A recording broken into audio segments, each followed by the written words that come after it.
আমরা সমাজের মানুষ হইয়া আমাদের মন মানসিকতা কত নিচে, চিন্তা করেন। মা বাবার সাথে আমরা হিসাব করি। ভাইয়ের আমার, বন্ধুরা আমার, মা সন্তান যে জন্ম দেয়, ওই মাটা বুঝতে পারে একটা সন্তানকে লালন পালন করতে গিয়ে কতটুক পরিশ্রম হয়, কতটুক কষ্ট ত্যাগ করতে হয়। আর আমরা বড় হইয়া ওই মা বাবারে নিয়ে বড় কষ্টেই পড়ে যাই। তাদেরকে নিয়ে ভাগাভাগি শুরু করি, তাদেরকে নিয়ে আমরা টানাটানি শুরু করি। তুমি খাওয়াই আব্বারে, তুমি খাওয়াই আম্মারে। এক যুবক পারলে নিজের একটা কিডনি বিক্রি করে ফেলো, পারলে নিজের গায়ের চামড়া দিয়া মা বাবার পায়ের জুতা বানাইয়া দিও, তারপরেও কোনদিন মা বাবারে নিয়ে ভাগাভাগি করবা না। কারণ রিজিকের মালিক কে? জোরে কোন কে? রিজিকের মালিক আল্লাহ। এই জন্য আমার আল্লাহ বলেছেন, মালিকাল মুলকি তুতিল মুলকা মান তাশাউ ওয়া তানজিউল মুলকা মিম্মান তাশা। আল্লাহ কয়, আমি সেই আল্লাহ। ওগো হাবিব, আপনি বলে দেন, আমি যাকে ইচ্ছা রাজ্য দিতে পারি, যার কাছ থেকে ইচ্ছা আমি রাজ্য ছিনিয়ে নিতে পারি। দেওয়ার মালিকও আল্লাহ, নেওয়ার মালিকও আল্লাহ। কথা বলেন ঠিক কিনা? এই জন্য যুবক ভাই, পায়ে হাত ধরে বলে যাব, কোনদিন ওই মা বাবারে নিয়ে ভাগাভাগি করবেন না, কোনদিন মা বাবারে নিয়ে কোনদিন টাকা পয়সার হিসাব করবেন না। যত পারেন তাদের ভরণ পোষণ করবেন, যত পারেন তাদের ভরণ পোষণ করবেন। আপনার কোন ভাই কি করছে না করছে এটা কোনদিন দেখেন না। আমরা দেশের ম্যাডামরা, হ্যাঁ তোমার এই ভাই দিয়ে কিতা করছে আর তুমি কিতা করছো, আসেনি মিয়া? দেখবেন ছেলের বউরা যখন ঘরে আসে, বড় মিয়া বাপরে একটু বেশি দেলাইছে, ম্যাডামে সেটটা কয়, হ্যাঁ তোমার ছোট ভাই দিতে হই না, তুমি যে পাগল হয়ে গেছো গা, মাই জমলা যদি একটু বেশি দেয়, দেখবেন ইলার বউ কইতেছে, হ্যাঁ বড় লাদি দে, হ্যাঁ না তুমি অত পাগল হয়েছো কেন, তোমার কি টেয়া ফিলফিলি করে? আসেনি এরকম? এ আমার বোনেরা, বিবাহ হয়ে যারা স্বামীর ঘরে এসেছো,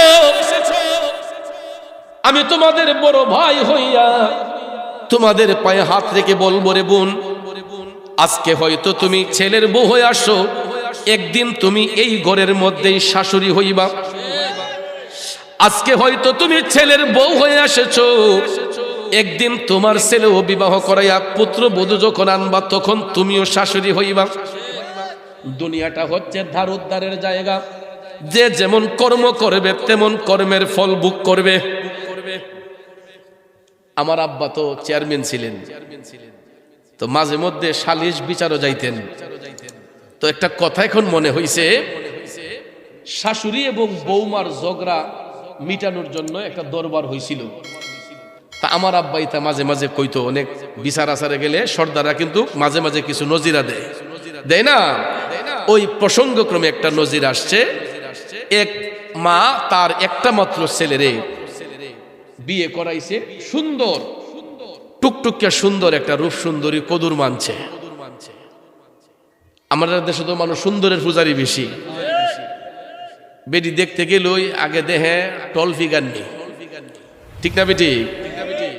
চামড়াটানি সুন্দর, বডিটানি সুন্দর, নাকি সিহন, নাকি বেশি মুডা, এরকম ভাবে দেখতে দেখতে বাঁচতে বাঁচতে দেখবেন এমন একটা আনে রূপ সুন্দরী কদুর মা, ইটার মুহের মাঝে রস থাকে আর অন্তরের মাঝে বিষ থাকে। আসেনি বাজার? আপনারা বলেন, কালো মেয়েরে বানাইছে কে? শ্যামবর্ণ মেয়েটারে বানাইছে কে? ফর্সা মেয়েরে বানাইছে কে? এখন কালো হয়েছে দীক্ষা এই বেডির কি কোনো ইজ্জত না? কালো হইলে কি এই বেডি আল্লাহর দিদার পাইতো না? নবীর দিদার পাবে না? সাহাবীদের মধ্যে সবচেয়ে কালো ছিলেন বেলাল হাবশী রাদিয়াল্লাহু তাআলা আনহু। বেলাল হাবশী রাদিয়াল্লাহু তাআলা আনহু সাহাবীদের মধ্যে সবচাইতে কালো ছিলেন। কিন্তু আমার রাসূল বলেছেন, ইশকে মুস্তাফার প্রেম থাকার কারণে নবী বলছেন, বেলাল তুমি আমার আগে জান্নাতে কদম রাখবা। কালো বেটার সম্মান আসেনি? নবীরে ভালোবাসার কারণে দেখেন রাসূল বলতেছেন, বেলাল তুমি আমার আগে জান্নাতে কদম রাখবা। হযরতে বেলাল রাদিয়াল্লাহু তাআলা আনহু এটা শুনে তিনি আপসেট, তিনি কাঁপতে শুরু করলেন, ইয়া রাসূলুল্লাহ, নবী গো আপনি দুজাহানের সরদার, আপনার আগে আমি বেলাল জান্নাতে কদম রাখবো, নিশ্চয়ই আমি মনে হয় বড় ধরনের কোনো অপরাধ করে ফেলেছি। ইয়া রাসূলুল্লাহ, আমি মনে হয় বড় ধরনের কোনো অন্যায় করে ফেলেছি। আমার রাসূল মুস্কি মুস্কি হেসে বললেন, না বেলাল, তুমি এই কারণেই আমার আগে জান্নাতে কদম রাখবা। হাসরের ময়দানে আল্লাহ রাব্বুল আলামিন আমি নবীকে বহন করার জন্য হাজার হাজার সাওয়ারি পাঠাইবেন, কিন্তু আমি যেই সাওয়ারি দিয়ে মেরাজ শরীফের মধ্যে গিয়েছিলাম, এই বুরাক নামক বাহনটা আমি রসুলের সামনে যখন হাজির হবে, তার সামনে একটা শিকল থাকবে এটাকে টাইনা নেওয়ার জন্য, আর ওই শিকলটা আমার আল্লাহ তোমার কাঁধের মধ্যে প্রদান করবে। বেলাল, এই জান্নাতি বাহনের শিকলটা থাকবে তোমার কাঁধে। তাইলে জান্নাতের দরজা যখন খোলা হবে, আমি রসুল তো সাওয়ারির মধ্যে বসা থাকবো, আর শিকল যেহেতু তোমার কাঁধে থাকবে, তুমি তো টাইনা নিবা। এই গাড়ির ড্রাইভার আগে থাকে না প্যাসেঞ্জার আগে থাকে? কারণ জান্নাতি সওয়ারির প্যাসেঞ্জার হলেন রাহমাতাল লিল, আর ড্রাইভার হচ্ছেন হযরতে বেলাল হাবশী রাদিয়াল্লাহু তাআলা আনহু। সুবহানাল্লাহ বলবেন না? ভাইয়ের আমার, বন্ধুরা আমার, দেখবেন জজ সাহেবের গাড়ি চালাইলে অনেক সময় এই ড্রাইভারেরও ইজ্জত বাইরে যায়। এক জায়গায় গেলে দেখবেন মানুষে টান দিয়ে একটা চেয়ার দেয়, আর এটা জজ সাহেবের ড্রাইভার, আর এটা এমপি সাহেবের ড্রাইভার, এটা মন্ত্রী সাহেবের ড্রাইভার, এটা প্রধানমন্ত্রীর ড্রাইভার। এবারে সম্মান এটা আলাদা। কথা কোন ঠিক না ঠিক? তাইলে রাহমাতাল লিল আলামিন নবী জান্নাতি সাওয়ারির মধ্যে বসা থাকবেন, আর শিকল থাকবে হযরতে বেলাল হাবশীর কাঁধের মধ্যে। সুবহানাল্লাহ বলবেন না? রাসূল বললেন, বেলাল, ওই শিকলটা তুমি টাইনা দিবা, জান্নাতের দরজা খোলার পরে প্রথম কদমটাই পড়বে তোমার। আরো জোরে কর না সুবহানাল্লাহ। তাইলে নবীর গোলামিতে শান্তি নেওয়া শান্তি। এ বন্ধু, আমাদের মুসলিম পরিবারের মধ্যে আমরা এখন বর্তমানে দেখি সবাই রূপ সুন্দরী কদর মাসায়। বিয়ে দেখতে গেলে কয় বেটিরা জানি একটু লম্বা হয়, কারণ ছেলেরা বিদেশি, জামাই কি বিদেশি। দেশ আইসে তাই না একবারে মাশাআল্লাহ, হ্যাঁ এমন না হইলই তুই না, ঠিক না বেটি? দেখবেন লম্বা চূড়া মেয়ে চায়, সুন্দরী চায়, কিন্তু হ্যাঁ আল্লাহ উত্তম সুন্দরের মালিক। কথা কোন ঠিক না ঠিক? আল্লাহ যাকে যেই সুরত দিয়ে বানাইছে তার জন্য এটা প্রযোজ্য। কিন্তু লম্বা হোক, সুন্দরী হোক, যদি তার আখলাক সুন্দর হয় সে হচ্ছে সুন্দরী, যার চরিত্র সুন্দর হবে সে হচ্ছে সুন্দরী। কথা কোন ঠিক কিনা? কিন্তু ওই ভদ্র মহিলা তার একটা মাত্র ছেলেরে বিয়া করাইছে, কয় আমি সুন্দরী মেয়ে ছাড়া আনতাম না, তো টুকটুকিয়া সুন্দরী দীক্ষা একটা কদুর মানছে রূপ সুন্দরী। এখন এই বিডির মুখের মাঝে মধু, অন্তরের মাঝে বিষ। মুখ দিয়া তিলে চাইলে ডাইলে হগলতা দেলায়, আর অন্তর দিয়ে হালি কয় এই বিডি কেড়ে মরে না। আসেনি মিয়া? আমরা দেশে দেখবেন এরকম বিভিন্ন সিরিয়াল দীক্ষা, এটা সিরিয়ালের কাহিনী অনেক পরিবার আই পড়ছে। যেই রাজনীতি, আরে বাহিরে রাজনীতি কি দেখছেন মিয়া? আমাদের পরিবারগুলোর ভিতরে যেই রাজনীতি ঢুকছে, আমি কি মিথ্যা বলেছি? এই স্টার জলসা, এই সিনেমা, এই সিনেমা দীক্ষা, এই কাহিনীগুলো এখন আমরার ঘরের ভিতরে ঢুকে গেছে। দেখবেন আমরার ম্যাডামরা কত অভিনয় যে করে, মুখের মাঝে মধু, তিলে চাইলে ডাইলে সব দিয়ে আম্মা, আর তলে দেখিয়া কই বিডি মরে না কেরে। কথা কোন ঠিক না ঠিক? তো মুখ দিয়ে দে ভালোবাসে, শাশুড়িতে আর এটা বুঝতে পারতেছে না। বিডি তো মনে করছে আমার ভূতের বউ ভালোই, তা কয় গো আয়ো মায়ো, আমরা হরিব একলগে গোসলটা কইরে গিয়া। এখন না ঘরে ঘরে শাওয়ার, ঘরে ঘরে আপনার বাথরুম, দামি দামি টাইলস। আগেকার সময় কিগুলো ছিল? তো পুকুর ঘাটে অনেকে বেষ্টনী দিয়া, আপনার বিভিন্ন বেড়াচেরা দিয়া পুকুর ঘাটে অনেকে গোসল করত। তো ভদ্র মহিলা ওনার ছেলের বউরে নিয়ে পুকুর ঘাটে গোসল করতে গেছে। তো মুরব্বী মানুষ, শাশুড়ি মানুষ বৌমারে কইতাছে, কয় গো জি আমার ফিটটা একটু গৈসা দাও না। আচ্ছা আম্মা দিতেছি, মনে মনে করে রাগ দিতেছি। তো বেটি যখন ফিট দিছে, এখন এই বৌমা কি করছে, সেতের ঠেলায় কয় জীবনে আমি কেউ ফিট মরাইছি না, তোমার ফিট মরাইতাম। আদ দিয়া দিছে না, তার ফাউ দিয়া শাশুড়ির ফিটের মাঝে বসতেছে। শাশুড়ি তো সামনের দিকে চাওয়া, বেডিকের ফিস দেখতেছে। তো বেডি তো মনে করতেছে ফুতের বউয়ে আদ দিয়ে ওই ফিট বসতেছে। কথা কোন ঠিক না? এখন বাজান আপনারা বলেন যে এই ছেলের বউ, উনি কি সারা জীবন ছেলের বউ থাকবে না? উনি একদিন শাশুড়ি বউ। আল্লাহ রহমতে এই বিডির ফেটেও আল্লাহ একটা ছেলে সন্তান দান করছে। এই বিডির গর্ভ থেকে একটা ছেলের সন্তান ভূমিষ্ঠ হয়েছে। হওয়ার পরে এখন এই বিডির ছেলে যখন আস্তে আস্তে বড় হইতেছে, বিডির চুল কি হারা জীবন কাঁচা থাকবো, কালা থাকবো? এটা কি সাদা হইতো না? এখন ছেলে যখন ডাঙ্গর হইতেছে, বড় হইতেছে, এখন মহিলার মাথার চুলও আস্তে আস্তে কপাল দিয়া সাইড দিয়া ফাঁহা ধরছে। তো এই শাশুড়ি তো দুনিয়া থেকে গেছে গা, এই বিডি আস্তে আস্তে বুড়ার কাতার আইছে, শাশুড়ির কাতার আইছে। তো এই ভিডিও কয় যে আমি আমার ছেলেরে টুকটুকা সুন্দরী দিকে একটা বউ আনবো। তো ওই আনছে রূপ সুন্দরী একটা কদুর মা আনছে। পরে দেখা যায় ইলারও মুখের মাঝে মধু, অন্তরের মাঝে বিষ। হঠাৎ একদিন কইতেছে, কই গো আমরা হরি বউ একলা কত গোসল করছি মায়া, আয়ো তোমার লিয়া পুকুর গাড্ড গোসল করে। কারণ এখন তার ইনি বউ মানা, এখন শাশুড়ি। উনার ছেলের বউ নিয়ে গেছে পুকুর ঘাটে গোসল করতো। কই গো আমি আমার হরির ফিট গৈসা দিছি, মায়া আমার ফিটটা একটু গৈসা দেও না। এখন দেখা যায় এই ছেলের বউয়ের হাত ফিটও যায় না, চেষ্টা করে হাত দিত কিন্তু জায়গা পাও, চেষ্টা করে হাত দিত কিন্তু হাত যায় না, চলে যায় কি? এটাই হলো দুনিয়ার দ্বার উদ্ধারের জায়গা। যেমন কর্ম তেমন ফল, ঠিক কিনা বলেন? আমার মা বোনরা গো, বিবাহ হইয়া শ্বশুর বাড়িতে যারা আসছেন, শ্বশুর আব্বাকে শত্রু মনে করবেন না, শাশুড়িকে শত্রু মনে করবেন না। আবার তো হেরা কব দিদি হুজুরে খালি হেরা রুকো থাকো। কিন্তু ইহানো একটা কথা আছে, কিন্তু অনেক পরিবারের মধ্যে যিনি শাশুড়ি হয়, শ্বশুর হয়, এরা অনেক অনেক পরিবারে, সব পরিবারে না, কিছু কিছু পরিবারে ছেলেরে বিয়া করাইলে মনে করে যে কামলা বিডি কিন্না লইছে। আসেনি মিয়া? এরা মনে করে যে মনে হয় ছেলেরে দিয়া একটা কাজের বিডি ঘরের মাঝে আনছে। ওই যে মানুষে কয় যে নাফিদ দেখলে কুনির লোক বলে বাইরে জায়গা।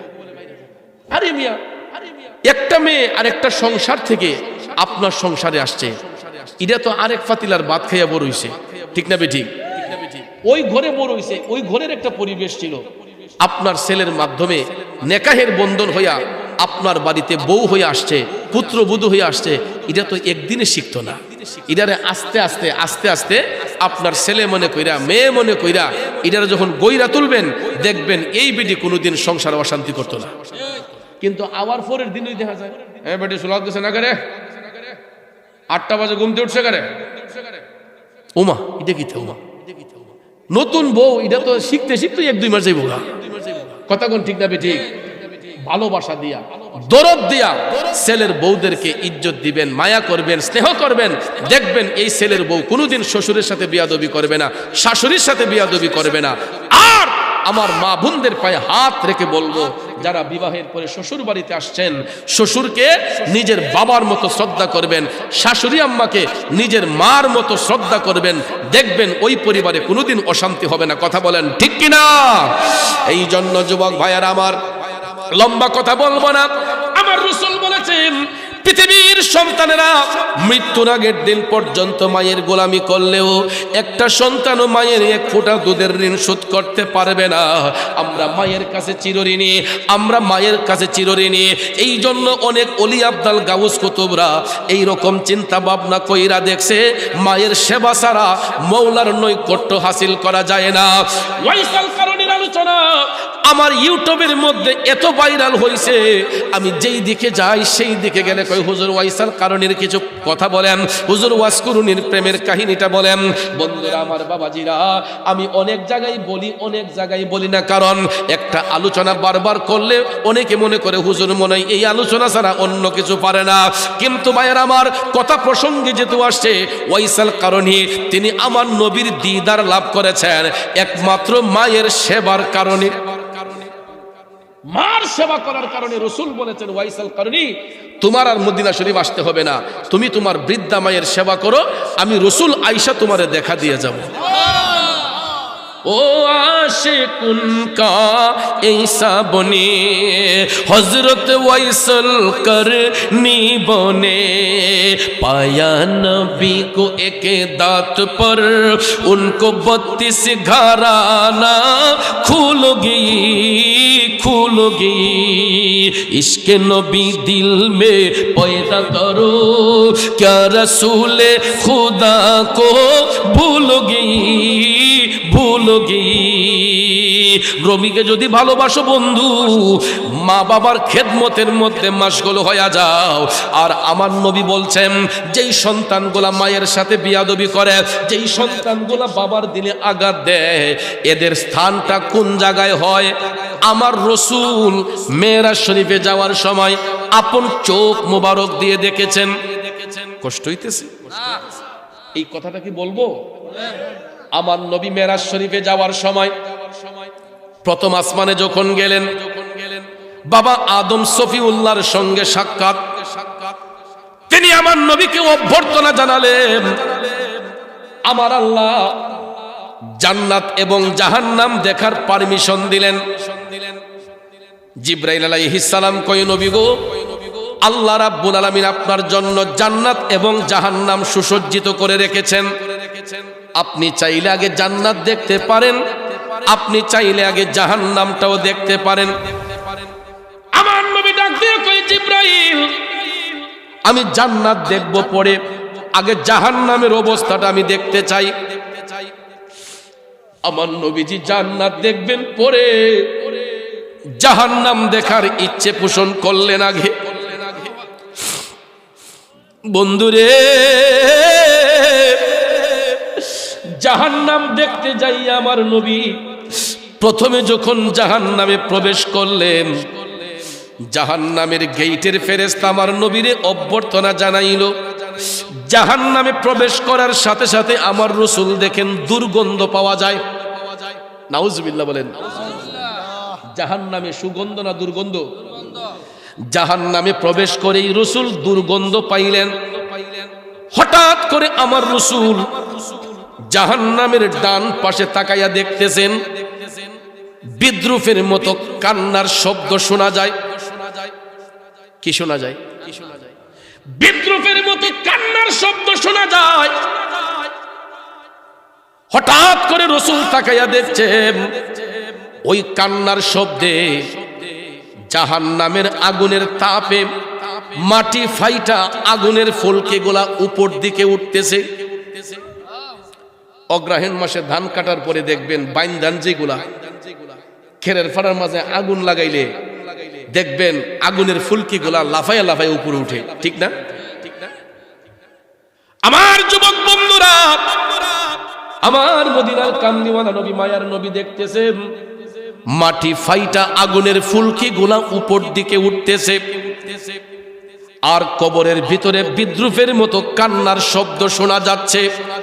এ মান্দারপুরের যুবকরা শুনো রে, দয়াল নবী আমার টপ টপ করে চোখের পানি ছেড়ে কান্না করতেছেন।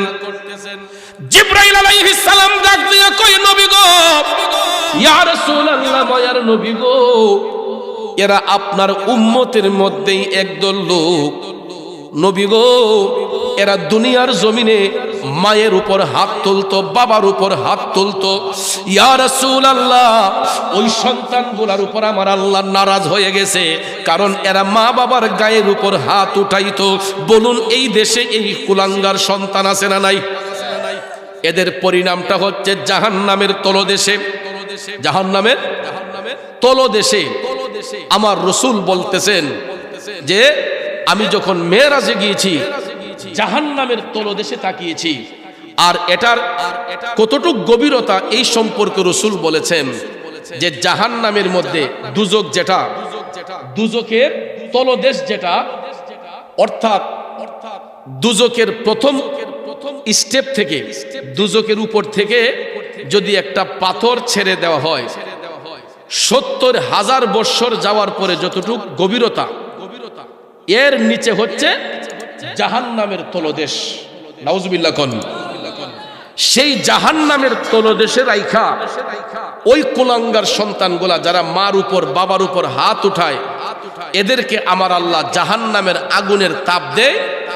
আর এই ৭০,০০০ মাটির নিচ থেকে, জাহান্নামের তলদেশ থেকে এই আগুনগুলা লাফাইয়া দুনিয়ার উপরে উঠে। আল্লাহু আকবার বলেন। রাসূল বলেন যে একটা সুইয়ের নাল, একটা সুইয়ের নাল কত বড় হতে পারে? সুইয়ের নাল দেখে কলা গাছ ঢুকবো? কান্নাগুলো ঢুকতো না, ঠিক না বেঠিক? একটা বড় শলাও ঢুকবে না। রসুল বলেন সুইয়ের নাল দিয়া যদি জাহান্নামের আগুনের তাপ একটুখানি দুনিয়াতে ছাড়া হয় তাহলে দুনিয়ার মানুষ জ্বলে পুড়ে সারখার হয়ে যাবে। নাউজুবিল্লাহ কোন। জাহান্নামের আগুনের যে তাপ দুনিয়ার মধ্যে যদি এই আগুনের তাপ সুইয়ের নাল দিয়া যদি একটু তাপ দেওয়া হয় তাহলে গোটা পৃথিবীর মানুষ জ্বলসে যাবে, পুড়ে ছাই হয়ে যাবে। তাইলে চিন্তা করেন জাহান্নামের আগুনের তাপ কতটুক ভয়াবহ হতে পারে। আমার রাসূল দেখতেছেন চিৎকার শোনা যায় এবং কবরের মাটি ফাইটা আগুনের ফুলকিগুলা উপর দিকে উঠতেছে। দয়াল নবী আমার চোখের পানি ছেড়ে কান্দে। জিবরাইল আলাইহিস সালাম ডাক দিয়া কয়, নবী গো, এরা আপনার উম্মতের মধ্যে একদল লোক, এরা দুনিয়ার মধ্যে তাদের মার উপর হাত উঠাইতো, বাবার উপর হাত উঠাইতো। এই জন্য আমার আল্লাহ তাদের উপর নারাজ হইয়া এদেরকে জাহান্নামের তলদেশে পাঠাইয়া কিয়ামত পর্যন্ত আমার আল্লাহ এদেরকে জাহান্নামের আগুন দিয়া জ্বালাইবে। আর এরা কিয়ামত পর্যন্ত এই আগুনের তাপে চিৎকার করবে। জিবরাইল বলতেছে, নবী গো, ওই জাহান্নামী ব্যক্তিগুলা তারা যেই কবরের ভিতরে জাহান্নামের তলদেশে যে চিৎকার করে, ওই চিৎকারটা যদি দুনিয়ার মানুষগুলা শুনতো তাইলে এরা সাথে সাথে অজ্ঞান হইয়া যাইতো, বেহুশ হইয়া যাইতো। এই জাহান্নামীদের চিৎকার যদি দুনিয়াবাসীরা শুনতো তাইলে পৃথিবীর পূর্ব প্রান্ত থেকে পশ্চিম প্রান্ত পর্যন্ত মানুষগুলা শুনতে পেত এবং এই কান্নার শব্দে এরা অজ্ঞান হয়ে যেত, বেহুশ হইয়া যাইত। ভাইয়ের আমার, মা বাবার দিলের মধ্যে কষ্ট দিলে এই পরিমাণ আঘাত আল্লাহ তাআলা জাহান্নামী কুলাঙ্গার সন্তানদেরকে দান করে। তাইলে বলুন, আমরা আমাদের মাতা পিতার সহিত সদ্ব্যবহার করব নাকি দুর্ব্যবহার করব? সদ্ব্যবহার না দুর্ব্যবহার? এই জন্য আশিক কয়, প্রেমিক কয়, মা তুমি আমার আগে যেও না গুমরে, মা তুমি আমার আগে যেও না গুমরে। আমি কেমন করে দেব মাটি তোমার কবরে, আমি কেমন করে দেব মাটি তোমার কবরে। মা তুমি আমার আগে যেও না গুমরে, মা তুমি আমার আগে যেও না গুমরে। এ বন্ধু, নেককার সন্তান যারা হয়, মুমিন ব্যক্তি যারা হয়, এরা দেখবেন মাতা পিতার খেদমতদারি হয়। আর ওই সন্তানগুলা প্রায় সময় আমি দেখি আমার মসজিদে যাইয়া, মাহফিলে যাইয়া আমার কানের কাছে গিয়া কয়, হুজুর আমার আব্বার জন্য দোয়া কইরেন, আমার আম্মার জন্য দোয়া কইরেন। হুজুর আমার আব্বা অসুস্থ, হুজুর আমার আম্মা অসুস্থ, হুজুর আমার আব্বা দুনিয়াতে নাই, আমার আম্মা দুনিয়াতে নাই। সন্তানগুলা চোখের পানি ছেড়ে ছেড়ে মা বাবার জন্য দোয়া চায়। ওই সন্তানগুলাই হলো নেক সন্তান, যেই মা বাবা চলে যাবার পরে সন্তানগুলা মা বাবার আত্মার মাগফিরাতের জন্য চোখের পানি সাইরা কান্দে আর আল্লাহরে কয়, ওয়াকুর বিরহামহুমা কামা রব্বায়ানি সগীরা। আল্লাহ গো, আমার মা বাবার উপর তুমি রহম হইয়া যাও, দয়াশীল হইয়া যাও। যেমনি ভাবে আমার মা বাবা ছোট্টবেলা আমি সন্তানকে লালন পালন করেছে, আদর সোহাগ করেছে, আল্লাহ আমি কচি শিশুর মতো আমার মা বাবার তুমি লালন পালন করো।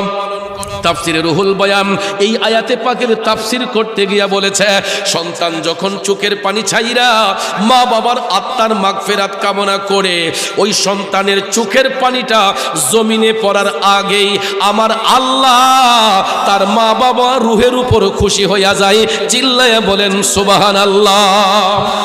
এই জন্য কবি কয়, মায়ের মতো আপনজন, মায়ের মতো আপনজন ত্রিভুবনে নাই, মায়ের কদমের নিচে জান্নাত দিলেন খোদায়, মায়ের কদমের নিচে জান্নাত দিলেন খোদায়। কত আদর যত্ন করে লালন করলো মায়, এই দুনিয়ায় মায়ের মতো আপন কেহ নাই রে, আপন কেহ নাই, ঠিক কিনা? দোনো জাহান আসান হবে, দোনো জাহান আসান হবে মায়ের সেবায়। মায়ের কদমের নিচে জান্নাত দিলেন খোদায়, মায়ের কদমের নিচে জান্নাত দিলেন খোদায়। মা ডাকটি কত মধুর জানে যে সবাই, মায়ের একটু আদরেতে কি যে শান্তি পাই রে, কি যে শান্তি পাই। কবুল হজের সওয়াব হয়, কি হজের, কি হজের? লক্ষ লক্ষ টাকা খরচ করে হাজী সাহেবরা মক্কা শরীফ যায়, মদিনা শরীফ যায়। এ মান্দারপুরের নবীর প্রেমিকেরা, এ মায়ের সন্তানেরা শুনো, লক্ষ লক্ষ টাকা খরচ করে হাজী সাহেবরা মক্কা শরীফ যায়, মদিনা শরীফ যায়। বড় হজ করতে গেলে বর্তমানে কমপক্ষে 6 লক্ষ থেকে 7 লাখ টাকা লাগে, ঠিক কিনা? মানলাম 7 লাখ টাকা আপনি খরচ করে মক্কা শরীফ গেলেন, মদিনা শরীফ গিয়া বাংলাদেশে আইসা হজির রুমালটা মাথার দিয়া হাজী সাহেব কইতার বলি যে আমার হজ আল্লাহ কবুল কইরা লইছে, গ্যারান্টি আছে? এ নবীর প্রেমিকেরা লক্ষ লক্ষ টাকা খরচ কইরা মক্কা শরীফ ঘুরে আসলেন, মদিনা শরীফ ঘুরে আসলেন, কিন্তু ওই হজের কোনো গ্যারান্টি নাই। এই হজের কোনো গ্যারান্টি কেউ দিতে পারবে না, কিন্তু আমার রাসূল একটা গ্যারান্টি দিয়েছেন। রাসূল বলেছেন, কোন সন্তান যদি তার মায়ের চেহারার দিকে একবার, কয়বারও, কোন সন্তান যদি তার মার চেহারার দিকে একবার মোহব্বতের নজরে তাকায়, মায়ার নজরে তাকায়, মাটা কালো হোক, শ্যামবর্ণ হোক, উজ্জ্বল বর্ণ হোক, ফর্সা হোক, আমার রাসূল বলেন কোন সন্তান যদি মোহব্বতের নজরে একবার তার মায়ের চেহারার দিকে তাকায়, আমার আল্লাহ ওই সন্তানের আমলে একটা কবুল হজের সওয়াব দান করবে।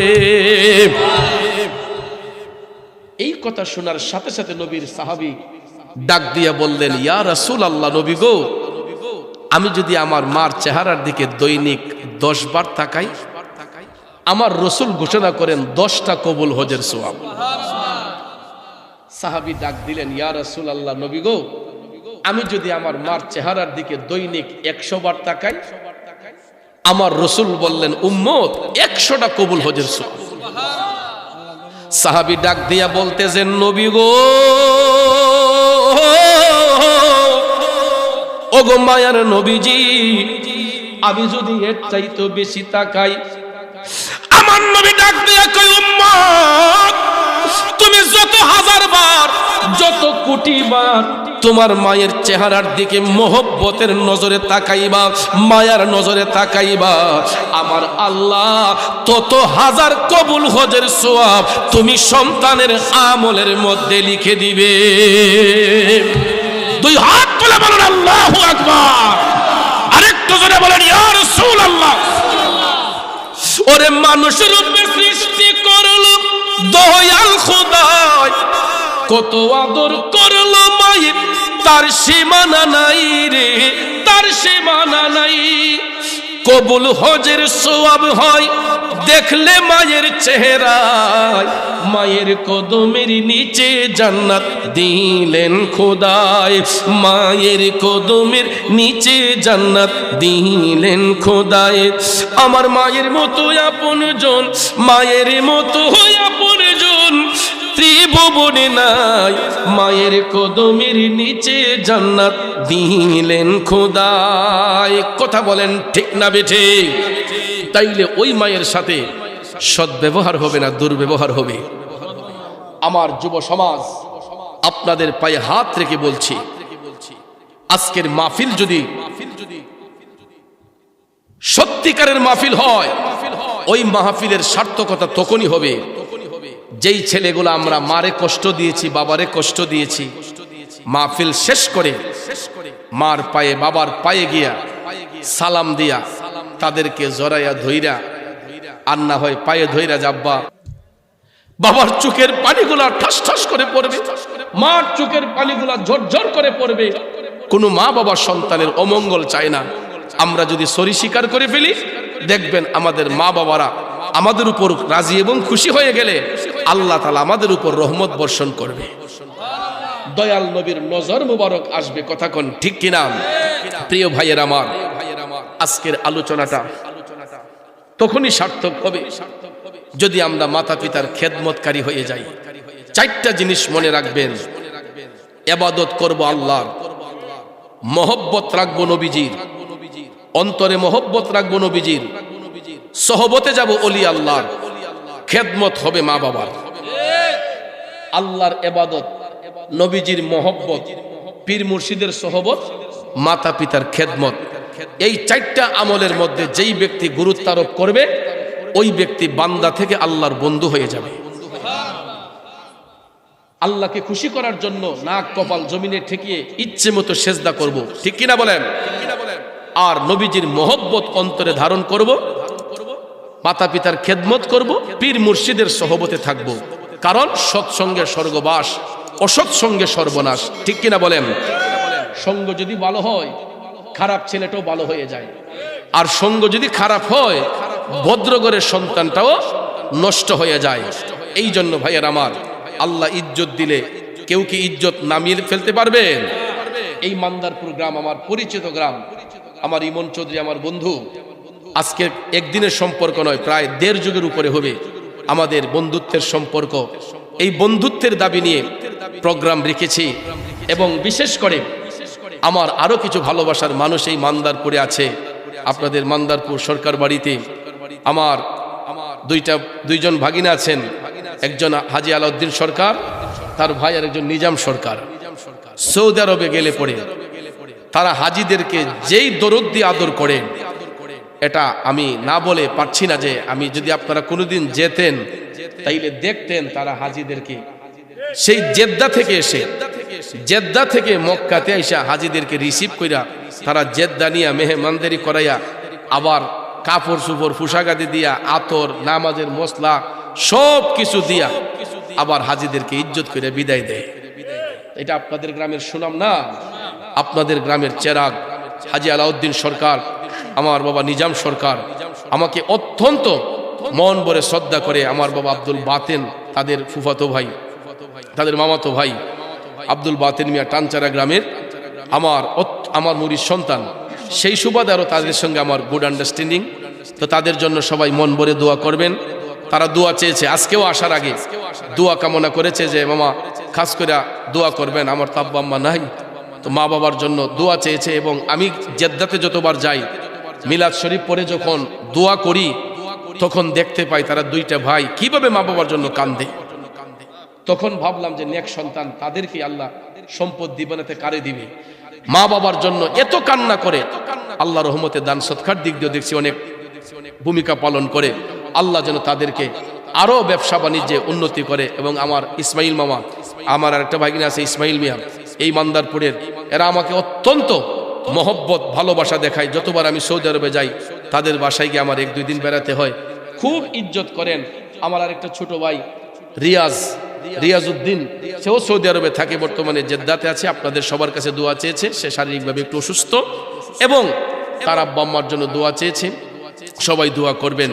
এই ছেলেগুলা তো আমাদের দেশের সম্পদ, ঠিক না? আমাদের প্রবাসী রেমিটেন্স যোদ্ধাগুলা, এরা আমাদের দেশের সম্পদ।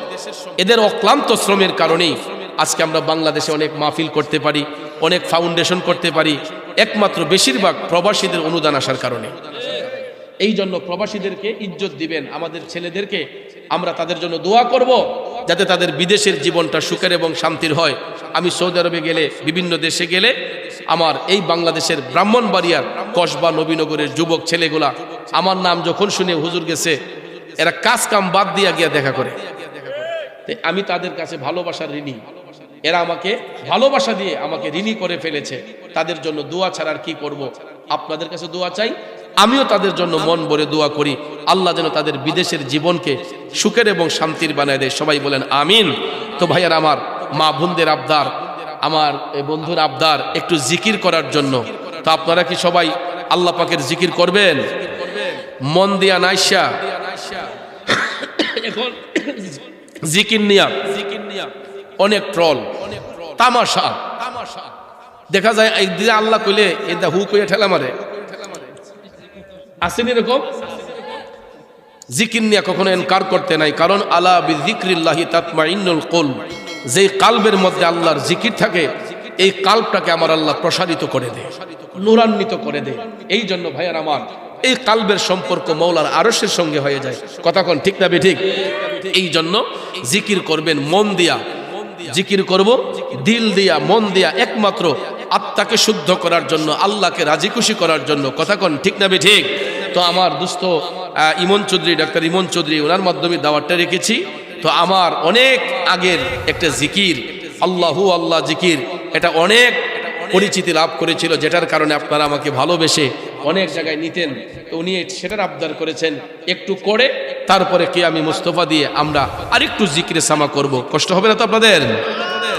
আল্লাহু আল্লাহু আল্লাহু আল্লাহু আল্লাহু আল্লাহু আল্লাহু আল্লাহু আল্লাহু আল্লাহু আল্লাহু আল্লাহু হক লা ইলাহা ইল্লাল্লাহ লা ইলাহা ইল্লাল্লাহ লা ইলাহা ইল্লাল্লাহ আল্লাহু আল্লাহু আল্লাহু والله والله حسبي ربي جل الله ما في قلبي غير الله حسبي ربي جل الله ما في قلبي غير الله حسبي ربي جل الله ما في قلبي غير الله نور محمد صلى الله لا إله إلا الله الله الله الله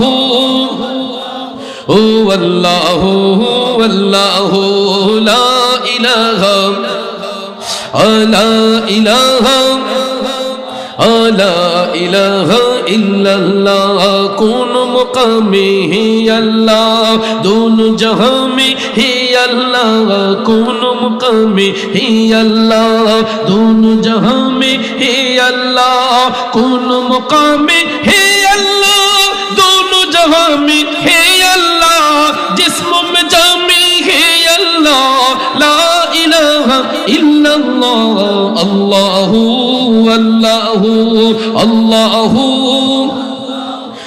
والله والله حق لا إله لا إله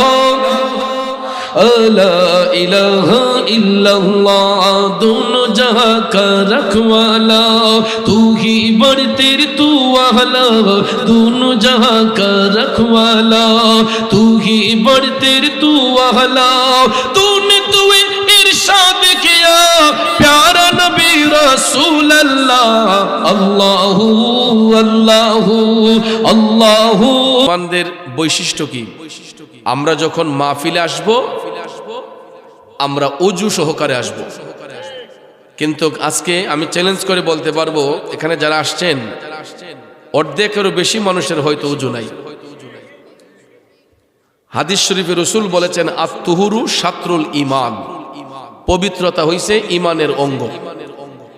আপনি গেঞ্জি পরেন আপনার খুশি, শার্ট পরেন আপনার খুশি, কিন্তু মাহফিলে যখন আসবেন ওযু সহকারে মাথায় একটা টুপি দিয়া নবীর বাগানে বসবেন। ঠিক আছে? এখানে অনেকের মাথায় টুপি নাই। তা আমরা মুসলমানের পরিচয় কি? আমরা একটা টুপি যদি না পরি আমরা হিন্দু না মুসলমান, এটার তো পরিচয় নাই, ঠিক না? এই জন্য মাহফিল মাজলিসে আসলে একটা টুপি পইরা ওযু সহকারে নবীর বাগানে আসলে মাহফিলের পরিবেশটাই সুন্দর হয়ে যাবে, ঠিক না? তো যাক, আলহামদুলিল্লাহ, এই মান্দারপুর এবং মেহারি, কালসার, বর্ণী এবং জমশেদপুর সহ আশেপাশের এলাকায় আমার অনেক মোহব্বতের মানুষ। আমি তো আপনাদের এই অঞ্চলে প্রায় 1.5 যুগের উপরে দেড় যুগের উপরে চলাফেরা করতেছি। আমার যেই ছেলেগুলা ছোট্ট ছোট্ট ছিল এরা এখন অনেক বড় হয়ে গেছে। কেউ মাস্টার্স কমপ্লিট করে ফেলছে, কেউ মাস্টার ডিগ্রি পড়তেছে এবং কেউ মাস্টার ডিগ্রি কমপ্লিট করে চাকরি করতেছে। আমার কাছে এটা অনেক আনন্দ লাগে যখন আইসা বলে, হুজুর আমি আপনার মাহফিলে ওয়াজ শুনতাম ছোটবেলায়, এখন তাকে দেখি বেটা আমার তো লম্বা। তো এটা আসলে আমাদের গর্ব, আমাদের অহংকার যে আমাদের ছেলেগুলা এরা অনেক ডেভেলপ হচ্ছে। তো যারা দুনিয়া থেকে চলে গেছেন তাদের আত্মার মাগফিরাত কামনা করছি। আসুন আমরা সকল কবরবাসীর আত্মার শান্তির জন্য একবার সূরা ফাতিহা আলহামদু শরীফ, তিনবার সূরা ইখলাস কুল হুয়াল্লাহু শরীফ পড়ি। বিসমিল্লাহির রহমানির রহিম। আলহামদুলিল্লাহি রাব্বিল আলামিন আর রহমানির রহিম মালিকি ইয়াউমিদ্দিন। ইয়্যাকা না'বুদু ওয়া ইয়্যাকা নাস্তাঈন ইহদিনাস সিরাতাল মুস্তাকিম সিরাতাল লাযিনা আন'আমতা আলাইহিম গায়রিল মাগদুবি আলাইহিম ওয়ালাদ-দাল্লিন। বিসমিল্লাহির রহমানির রহিম। কুল হুয়াল্লাহু আহাদ আল্লাহুস সামাদ লাম ইয়ালিদ ওয়া লাম ইউলাদ ওয়া লাম ইয়াকুল লাহু কুফুয়ান আহাদ। বিসমিল্লাহির রহমানির রহিম। কুল হুয়াল্লাহু আহাদ আল্লাহুস সামাদ লাম ইয়ালিদ ওয়া লাম ইউলাদ ওয়া লাম ইয়াকুল লাহু কুফুয়ান আহাদ। বিসমিল্লাহির রহমানির রহিম। কুল হুয়াল্লাহু আহাদ আল্লাহুস সামাদ লাম ইয়ালিদ ওয়া লাম ইউলাদ ওয়া লাম ইয়াকুল লাহু কুফুয়ান আহাদ। প্রিয় হাজিরিন, তাবারুক আল্লাহর পক্ষ থেকে নিয়ামত না কিয়ামত? আমার গাউসে পাক বলছেন যে মিলাদ মাহফিল শেষে যে তাবারুক বন্টন হয় এটা 41টা রোগের ওষুধ হয়ে যায়। কিন্তু আমরা দেখতে পাই তাবারুক বন্টনের সময় এমন একটা চিল্লাচিল্লি, আমার মনে হয় মাছ বাজার হতলে চিল্লাচিল্লি হয় না। তো নিয়ামতের জিনিস সামনে আসলে আমরা তো শুকরিয়া আদায় করব, চিল্লাচিল্লি করব না। সবাই শুকরিয়া আদায় করে নিয়ামতকে গ্রহণ করব, ঠিক আছে? যাতে তাবারুক বক্ষণের সময় কোনো শব্দ চিল্লাচিল্লি না যেতে হয়। পর্যাপ্ত পরিমাণ তাবারুক আছে, ইচ্ছে মতো আপনারা পেট ভরে খেয়ে যাবেন খিচুড়ি, কিন্তু কোনো সাউন্ড করবেন না, শব্দ করবেন না, কারণ এটা আদবের খেলাফ হয়, ঠিক আছে? খাবারের জিনিস সামনে আসলে বিসমিল্লাহি ওয়া আলা বারাকাতিল্লাহ, এরপরে প্রত্যেকটা নলায় নলায় বলবেন ইয়া ওয়াজিদু, ইয়া ওয়াজিদু বলে খাবার গ্রহণ করবেন। পেটে কোনো সমস্যা হবে না, ট্রাবল হবে না ইনশাআল্লাহ। আল্লাহ যেন কবুল করেন, সবাই বলে আমিন।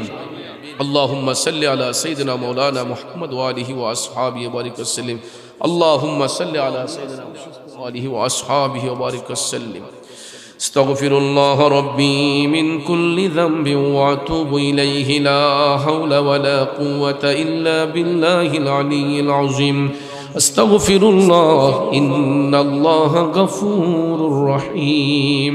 তুবু ইলাল্লাহি তাওবাতান নাসুহা লা ইলাহা ইল্লাল্লাহু মুহাম্মাদুর রাসূলুল্লাহ সাল্লাল্লাহু আলাইহি ওয়াসাল্লাম। দোয়া হচ্ছে, সবাই আমরা মুনাজাত করি। আল্লাহুম্মা আমিন, আল্লাহুম্মা আমিন ইয়া রাব্বাল আলামিন ইয়া আকরামাল আকরামিন ইয়া যুল জালালি ওয়াল ইকরাম। আসসালাতু ওয়াসসালামু আলাইকা ইয়া রাসূলুল্লাহ, আসসালাতু ওয়াসসালামু আলাইকা ইয়া হাবিবাল্লাহ, আসসালাতু ওয়াসসালামু আলাইকা ইয়া রাহমাতাল লিল আলামিন। রব্বানা ও রব্বানা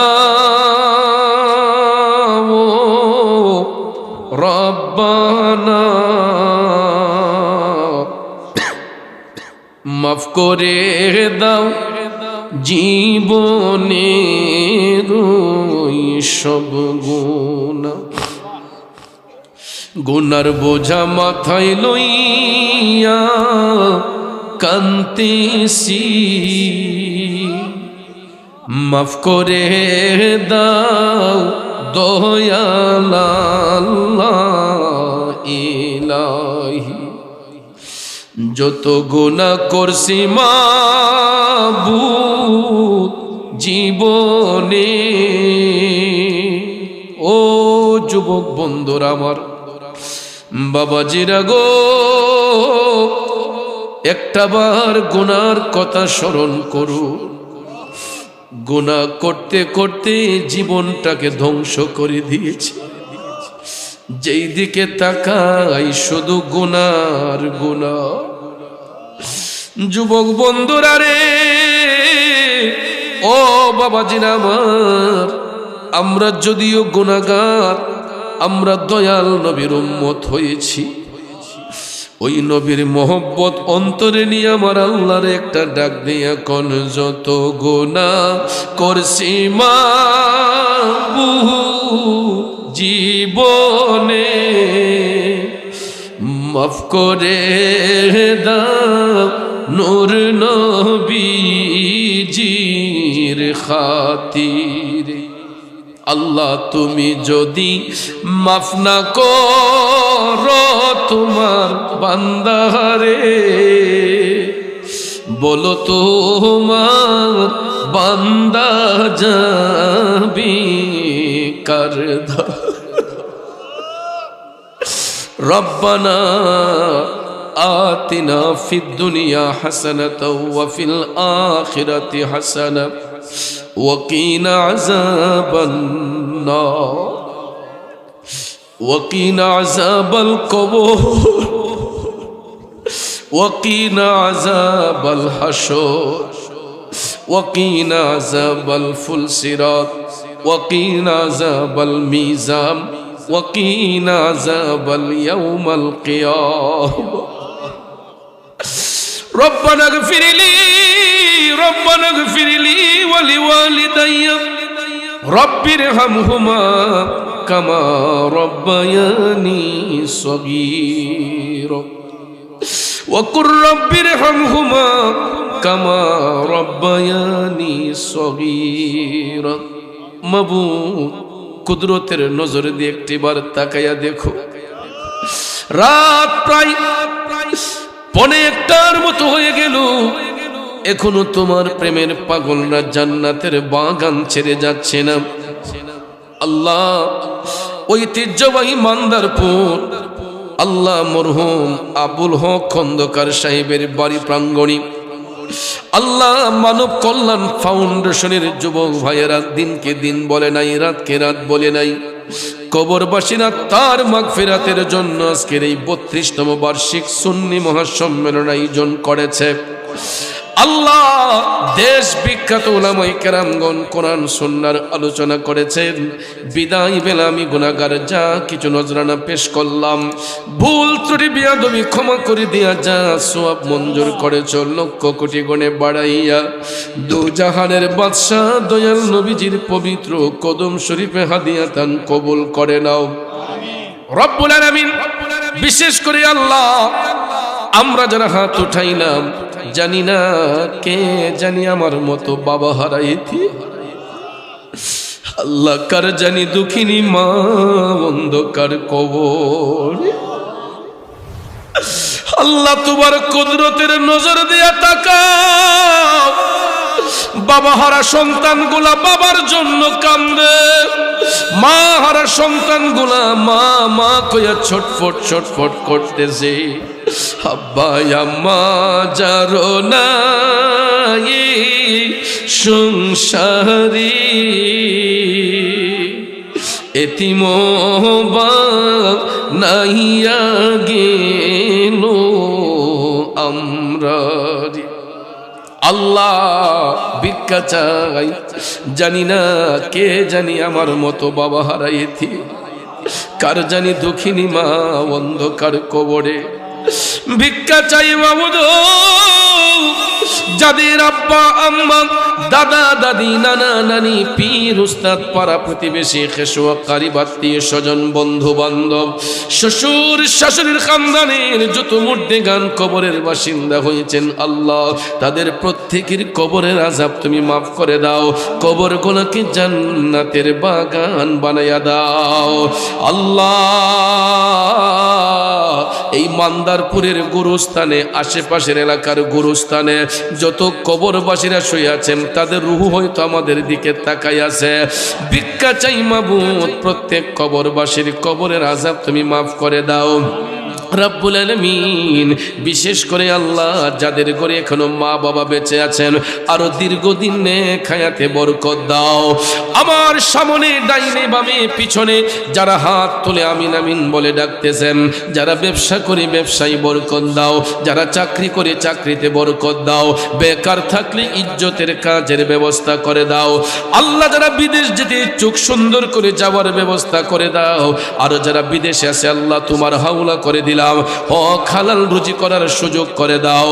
এই মানব কল্যাণ ফাউন্ডেশনের অনেক সদস্যরা বিদেশের মধ্যে আছে আল্লাহ, সকল প্রবাসীদেরকে তোমার হাওলা করে দিলাম, আর কিসিম বালা মুসিবত থেকে হেফাজত করো। আজকের এই মাহফিল করতে যাইয়া যারা টাকা দিয়া পয়সা দিয়া ধন দিয়া মন দিয়া সার্বিক সহযোগিতা আর্থিক সহযোগিতা উপস্থিতির সহযোগিতা করেছেন, প্রত্যেকের সাহায্য সহযোগিতারে তুমি কবুল করে নাও। আল্লাহ তাআলা বিশেষ করে আজকের মাহফিলের সম্মানিত সভাপতি, আমাদের সবার প্রিয় মানুষ, সবার শ্রদ্ধার মানুষ আলহাজ আজিজুল হক চৌধুরী মাস্টার সাহেবের হায়াতের মধ্যে বরকত দাও। আল্লাহ বাজান অসুস্থ তোমার বান্দাকে পরিপূর্ণ শেফা তুমি দান করে দাও। ওনার পরিবার প্রত্যেকটা ছেলে মেয়ের হায়াতে বরকত দাও। সহ সভাপতি খন্দকার আবু তায়ের সাহেবের ব্যবসা বাণিজ্য উন্নতি দান করে দাও, হায়াতে বরকত দাও, ছেলে মেয়ের হায়াতে বরকত দাও। আল্লাহ আজকে যারা আলোচনা করলেন আমার স্নেহের হযরত মাওলানা হাফেজ রায়হান জালালি আশিকি হায়াত ইলমের দরজাত বুলন্দ করো। হযরত মাওলানা সিরাজুল ইসলাম সিরাজি সাহেবের হায়াত ইলমে বরকত দাও। হাফেজ গোলাম রাব্বি ইবনে ইউসুফ আল্লাহ হায়াত ইলমে বরকত দাও। রব্বুল আলামিন বিশেষ করে মুহাম্মদ আব্দুর রাকিব আল্লাহ তোমার হাবিবের শানে নাত পরিবেশন করছে, তার সিনাকে প্রশস্ত করো। প্রফেসর মিজানুর রহমান সাহেব মিজানুর রহমান খন্দকার সাহেবের হায়াতের মধ্যে বরকত দাও। খন্দকার মাহবুব রহমান সাহেবের হায়াত ইলমে বরকত দাও। এতক্ষণ যিনি চমৎকার ভাষায় মাহফিল উপস্থাপন করলেন আমার জিলানী ভাই, আল্লাহ তোমার বান্দার হায়াত ইলমের দরজা তুমি বুলন্দ করে দাও। আল্লাহ যার মাধ্যমে দাওয়াত কবুল করেছি আমার সহযোদ্ধা আমার বন্ধুবর ডাক্তার ইমন চৌধুরী সাহেব, আল্লাহ আমার ভাইয়ের ব্যবসা বাণিজ্য উন্নতি দান করো, তার পরিবার ছেলে মেয়ের হায়াতে বরকত দাও, তার শ্বশুর শাশুড়ি হায়াতে বরকত দাও, আল্লাহ তার মা বাবার হায়াতে বরকত দাও। রব্বুল আলামিন বিশেষ করে আল্লাহ এই এলাকার কৃতি সন্তান আল্লাহ সরকার বাড়ির কৃতি সন্তান হাজী আলাউদ্দিন সরকার আমার ভাগিনা আল্লাহ সৌদি আরবের স্বনামধন্য ব্যবসায়ী আমার বাবাজির ব্যবসা বাণিজ্য উন্নতি দান করা। আল্লাহ হাজী আলাউদ্দিন সরকার সাহেবের আব্বা আম্মা দুনিয়াতে নাই, আল্লাহ ওনার মা বাবার কবরটাকে জান্নাতের বাগান বানাইও। হাজী নিজাম সরকার সাহেবের মা বাবার কবরটাকে জান্নাতের বাগান বানাইও। এইভাবে আল্লাহ আমার ভাগিনা ইসমাইল সাহেব দোয়া চাইছে প্রবাস জীবনকে সুখের এবং শান্তির বানাইও। আমার আব্দুল বাতেন মিয়া মা বাবা দুনিয়াতে নাই, আল্লাহ তার আব্বা আম্মার কবরটাকে জান্নাতের বাগান বানাও। আল্লাহ আমার স্নেহের রিয়াজউদ্দিন আল্লাহ তার বিদেশ থেকে দোয়া কামনা করেছে, আল্লাহ তার মা বাবার হায়াতে বরকত দাও, আল্লাহ তাকে শারীরিক সুস্থতার নিয়ামত দাও। এই খন্দকার বাড়ির যত মানুষ দুনিয়া ছেড়ে অন্ধকার কবরে একজন একজন করে নাম বললে কয়জনের নাম বলবো, আল্লাহ সবার কবরটাকে জান্নাতের বাগান বানাইও। খন্দকার বাড়ির যত সদস্যরা এখনো বেঁচে আছেন সবাইকে সুস্থতার নিয়ামত দিয়ে ধন্য করো। আল্লাহ এই মানব কল্যাণ ফাউন্ডেশনের সকল সদস্যদেরকে তুমি কবুল করে নিও রব্বুল আলামিন।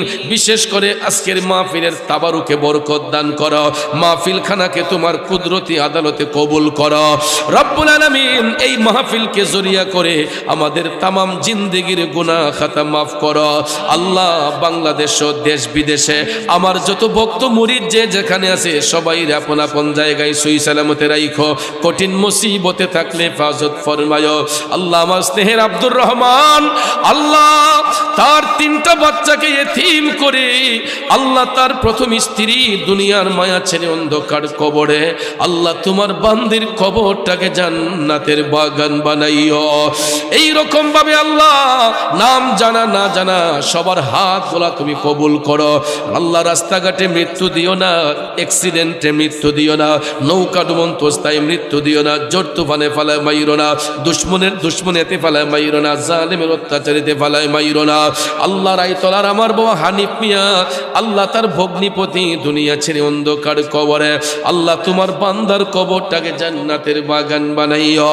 সুবহান রাব্বিকা রব্বিল ইজ্জাতি আম্মা ইয়াসিফুন ওয়া সালামুন আলাল মুরসালিন আলহামদুলিল্লাহি রব্বিল আলামিন। আখিরি ফরিয়াদ আল্লাহ, মহিলা প্যান্ডেলে আমার অসংখ্য মা বোনরা হয়তো কেউ ঘরের দরজায় বৈশা হয়তো আমিন আমিন কইয়া ডাকতেছে, আমার মা বোনদেরকে ঈমানি জিন্দেগি দান করো, আমার মা বোনদেরকে মদিনাওয়ালার প্রেমিক বানাইয়া দিও। সুবহান রাব্বিকা রব্বিল ইজ্জাতি আম্মা ইয়াসিফুন ওয়া সালামুন আলাল মুরসালিন আলহামদুলিল্লাহি রব্বিল আলামিন বিহাক্কি লা ইলাহা ইল্লাল্লাহু মুহাম্মাদুর রাসূলুল্লাহ।